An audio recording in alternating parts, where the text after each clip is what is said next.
Hey guys, Darryl Griffiths here. I hope you've all been okay. Normally, I'd be putting a video review out of some kind to you guys. I'm going to differ from that today, as you've probably gathered. If you've noticed, particularly on social media for the last week or so, I haven't been in the best place at all. There's been a lot of anxiety and doubt that's sort of filled my mind a little bit, and I think instead of bottling it up, I wanted to open up, if you guys don't mind me indulging a bit, and hopefully it might bring some comfort to some of you in some form. I think particularly since I turned 30 at Christmas, and how Christmas was navigated, inevitably that time of year brings up a lot for me, in terms of people who aren't here, and it does tend to stir a lot of what you try and suppress. In a career sense, particularly with the film reviewing, a lot of doubt has crept in. And I think you tend to put a lot of pressure on yourself, or myself, that I've done. And I think a lot of it's stirred by the fact that suddenly opportunities have started to come back around again. And it's like with Jump Cut Online, who I've been writing for the last year, it involved being basically the face of video content and sort of surrendering. Well, not surrendering, that sounds a bit harsh on the guys. Basically, me leaving the editing side of the videos to the Jump Cut main guys, basically.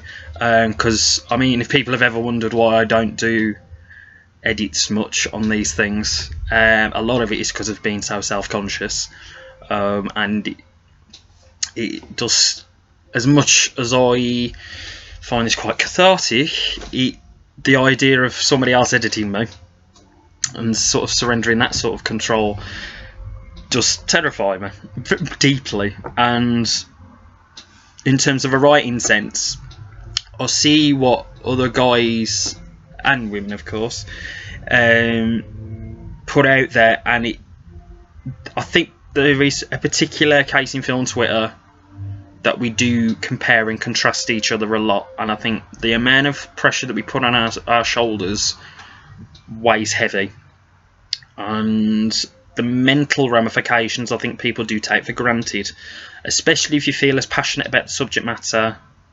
as I do. I mean, cinema for me, it's everything. It's the thing that makes me want to get up in the morning, whether it's to check IMDb or a trailer or whatever it might be. And particularly with the familial situation, and as I mentioned before, the people who aren't here now, my mum and my nan, which I've been quite open and frank about everything that happened in that 18-month period. It's very bare bones. I do feel like a bit of a lone wolf, and it is my coping mechanism, and it has got me through so much over the years. Donnie Darko, have you ever seen a portal? Believe me, I wanted to enter one in my teens. I just didn't want. I was really struggling at that time, and that film was a great escape in all its genre-bending goodness. Andrew Hay's Weekend at the start of my 20s, that basically was the light bulb moment for me coming out as gay. The two films recently that I would greatly refer to is A Monster Calls, which arrived around the time that I was hoping my mum was still going to be here, and sadly that didn't work out. Which was 4 months prior when I saw that, but then I found a lot of great strengths within it, and in my nan's case, it was the film The Farewell, which was only last year. I saw it, I think it was a handful of days before the 1 year anniversary that she passed away, and just seeing that depiction, regardless of culture, ethnicity, where you come from, whatever it may be, that bond is pretty unbreakable, whether it's in body or mind, whether they're here or not. It's, you know, those memories will be cherished forever, and I think cinema. Sorry if I'm stuttering. I think we just need to understand a bit more about trying not to put too much pressure on each other. I think a quote, it's probably a random film to quote. The second best exotic man regard hotel, Dame Maggie Smith. You will never know what you will become, and don't try and control it. I think when you let go and don't control so much of it, and this idea of an end game, which I think people referred it to, and letting this imposter syndrome sort of manifest and really take over you, I think that's when the fun starts. And I think sometimes it's good to remind yourself of that, particularly when you feel under pressure to put stuff out on a regular basis, which I do tend to have. I do feel like you do a film festival, for example, like it's relentless, like a couple of films a day, and then the rapid decompression of that, I really have struggled with, and the mental ramifications of that do kick in very quickly, and I think some people can certainly relate to that. And just being a guy from West Bromwich, and you know, trying to fit in London confines with this, you know, and I see what other writers do, and you can be in complete awe, and you don't really feel like you could ever fit in. Like, for example, last week I did a screening of And Then We Danced, and just from overhearing a lot of fellow members of the LGBTQ community, and you do look around a lot of the time and you think, what is this cisgender white gay man doing here, in a weird way? And I know that's pretty sad to say, and you do feel like an outsider a lot of the time, and I think it's whether you can really trust in other people, and I think I've struggled with that for a while, and I think that's basically what I'm trying to get my head around. I think it's just trying to trust your gut, ultimately, in what you're trying to do, and if you love it deeply, as I do, I'm trying to put a positive spin on this, really, and sort of drive home a point that I'm doing this. Just trust your gut, and if you love it, don't get wrapped up too much in the idea that there's an end game, or focus too much on an end game.